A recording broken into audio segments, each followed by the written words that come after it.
Hello students, good morning.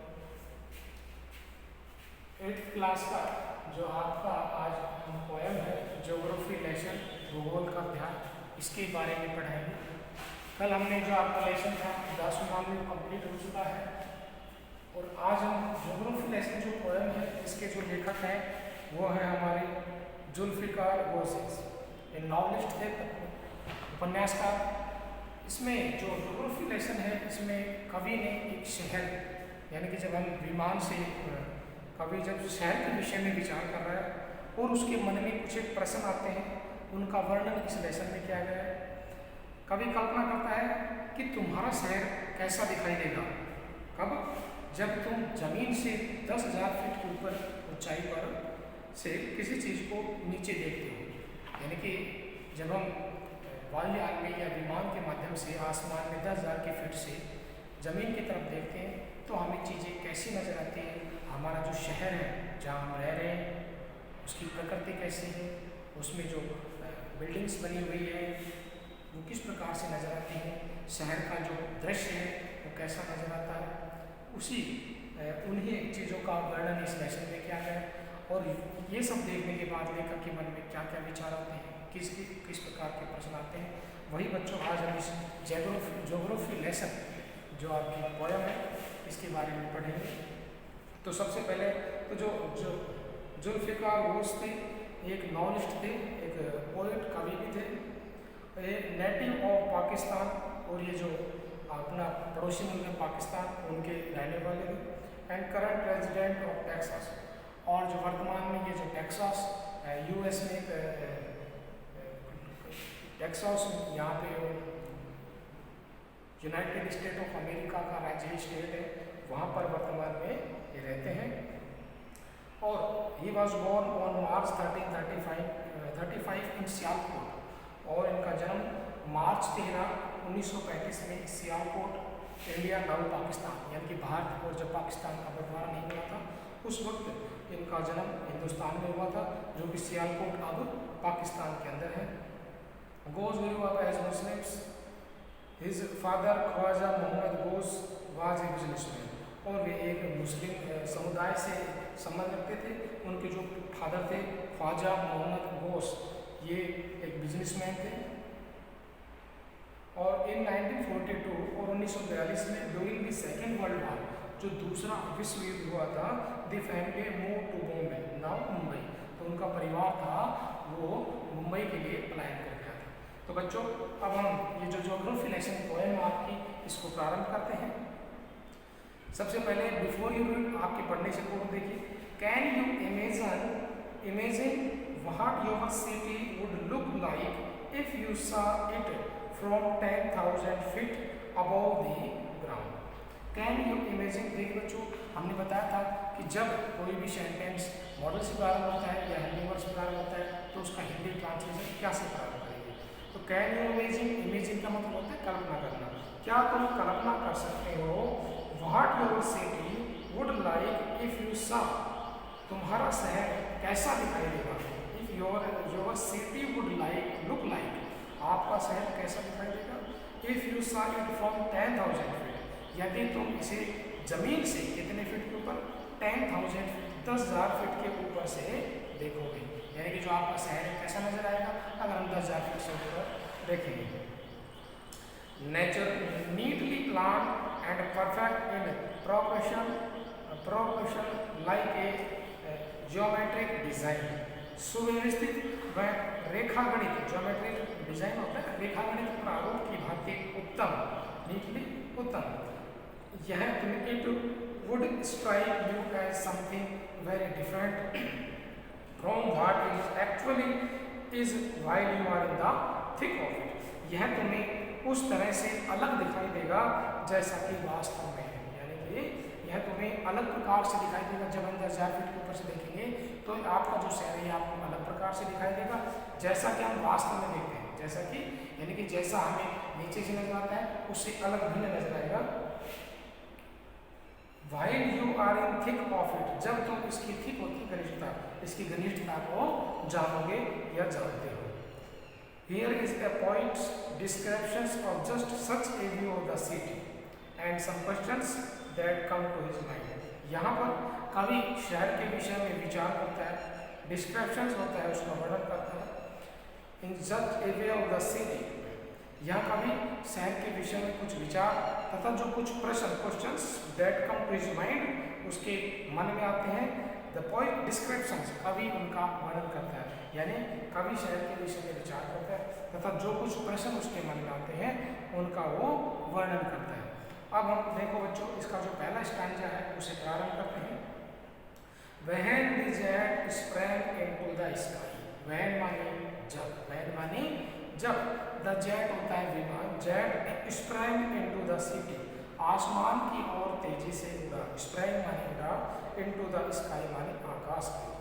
जब jet विमान आसमान की ओर तेजी से उड़ा, it was clear why the city, यह स्पष्ट था, it was clear, यह स्पष्ट था कि why the city had developed the way it had, seeing it scaled 6 inches to the miles. It was clear why the city, तो यह स्पष्ट था कि शहर ने, why the city, किस प्रकार से शहर ने अपनी had developed माने सुधार किया है, the way it had माने अपनी हालत में।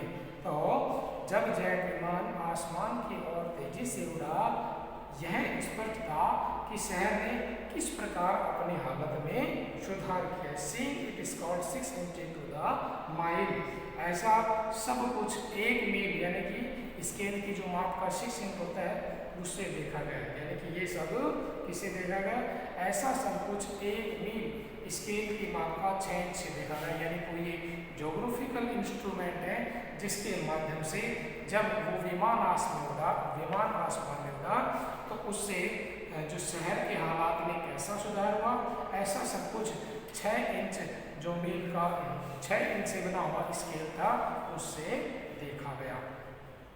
There seemed an inevitability, यह देखना inevitability अनिवार्य था। There seemed an inevitability, यह देखना अनिवार्य था। About what on ground had looked haphazard, कि जमीन पर व्यवस्था है, hazard का मतलब होता है बेतरतीब और inevitability का मतलब होता है अनिवार्यता। तो यह देखना अनिवार्य था कि जमीन पर जो व्यवस्था है वो बेतरतीब तथा अव्यवस्थित थी, and without style, about unplanted and without style when the jet spring into the sky, यानी कि यह देखना अनिवार्य था कि जमीन पर व्यवस्था बेतरतीब तथा अव्यवस्थित और बिना किसी बनावट के लग रही थी, यानी कि जब आसमान में विमान उड़ा तो उससे यह देखना जरूरी था कि जमीन की जो व्यवस्था है वो बेतरतीब अव्यवस्थित और बिना किसी बनावट के लग रही थी, ऐसा ज्योग्राफिकल इंस्ट्रूमेंट के माध्यम से नजर आ रहा था। आगे देखिए बच्चों, when the jet reached 10,000, when माने जब, द जेट माने विमान, रीच्ड पहुंचा 10,000 फीट 10,000 फीट की ऊंचाई पर, it was clear why the country, तो यह स्पष्ट था कि देश में, वाई द कंट्री, देश में शहर क्यों है, वाई माने क्यों, द कंट्री मान देश में, तो ऊंचाई पर पहुंचा तो यह स्पष्ट था कि देश में ऐसे शहर क्यों हैं। Head cities where the rivers है, जहाँ नदियाँ प्रवाहित होती है, हेड सिटीज शहर, वेयर द रिवर्स है जहाँ पर नदियाँ प्रवाहित होती हैं, and why the village were populated, और जो घाटियाँ घनी जनसंख्या वाली क्यों थी, यानी कि ये सब चीज़ें हमें वहाँ से नजर आ रही हैं कि Y the village were populated, जो घाटियाँ घनी जनसंख्या वाली क्यों है। The logic of geography, logic होता है तर्क, तो ज्योग्राफी जो भूगोल का तर्क है, that land and water attracted, attracted का मतलब होता है अट्रैक्टिव, जिसे अट्रैक्टिव शब्द उससे बना है अट्रैक्टेड, अट्रैक्टेड का मतलब होता है आकर्षित किया। भूगोल का तर्क है कि जमीन व जल मनुष्य को आकर्षित करते हैं। Attracted man the land and water, जमीन और जो पानी है, वाटर अट्रैक्टेड मैन मनुष्य को आकर्षित करते हैं। वाज क्लियरली डेवलपेटेड, यह स्पष्ट रूप से दिखा रहा था, स्पष्ट रूप से दिख रहा था। When the jet reached 10,000 feet, जब विमान 10,000 की ऊंचाई पर पहुंचा, तो यह सब स्पष्ट रूप से दिख रहा था।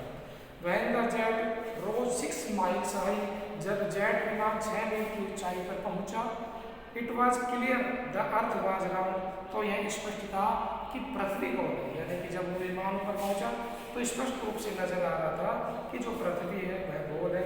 And that is at more sea than land, और भूमि से ज्यादा भाग में सी सागर है। यानी कि स्पष्ट रूप से नजर आ रहा कि पृथ्वी से ज्यादा नजर सागर पानी नजर आ रहा था।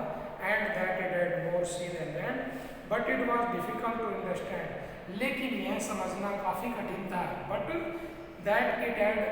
It was difficult to understand, लेकिन यह समझना कठिन था दैट कि the man on the earth found, कि जो धरती पर लोग एक दूसरे found cause the head is other, एक दूसरे से किस प्रकार से घटना करते हैं। तो पृथ्वी पर यह समझना, यानी कि ये सब चीजें हमें नजर आ रही थी, लेकिन हमारे लिए ये समझना काफी कठिन था कि धरती पर जो लोग हैं वो एक दूसरे से घृणा किस कारण से करते हैं। हेट माने घृणा करना। To build wars across cities and to kill from the height, it was not clear why। देखो आगे, टू बिल्ड क्यों बनाते हैं, टू बिल्ड क्यों बनाते हैं, वॉल्स माने दीवारें, across cities and kill क्यों बनाते हैं दीवार, तो देखो आगे क्या करें, किस कारण से एक दूसरे से घृणा करते हैं। To build walls across cities and to kill, ये लोग शहर के आर पार दीवार क्यों बनाते हैं, युद्ध की दीवार क्यों बनाते हैं। across cities मानी शहरों के आर पार, एंड टू किल, और दूसरे लोगों की जान को लेते हैं। यानी कि जो इंसान है पृथ्वी पर क्यों एक दूसरे शहर के आर और पार दीवार, युद्ध की दीवार बनाते हैं और दूसरे लोगों की जान लेते हैं। फ्रॉम दैट हाइट, उस ऊंचाई से, it was not clearly why, यह स्पष्ट क्यों नहीं दिखाई दिया। यानी कि लेखक चाह रहा है कि हमें उस ऊंचाई से नदियाँ, सागर सब कुछ स्पष्ट रूप से नजर आता है। जो लोगों ने डेवलपमेंट के लिए, अपने विकास के लिए घर मकान जनसंख्या है वो सब स्पष्ट रूप से नजर आते हैं, लेकिन ये जो लोग शहर के आर पार युद्ध की दीवार बनाते हैं, दूसरे लोगों की जान को लेते हैं, एक दूसरे से घृणा क्यों करते हैं, इस प्रकार की चीजें हमें स्पष्ट रूप से नजर क्यों नहीं आती। तो बच्चों, इस प्रकार से ये जो पोएम आपकी समाप्त हुई, इसमें लेखक ने यही कहा है कि जो हम ज्योग्राफिकल इंस्ट्रूमेंट के माध्यम से समझाने का प्रयास किया कि आज मनुष्य में इस प्रकार की भावनाएं क्यों है कि उसे कि युद्ध और अन्य चीज़ें स्पष्ट रूप से परिलक्षित नहीं होती हैं, कि उसका क्या नुकसान है, क्या फायदा है। आज के लिए बच्चों इतना ही, कल हम आपको नेक्स्ट लेसन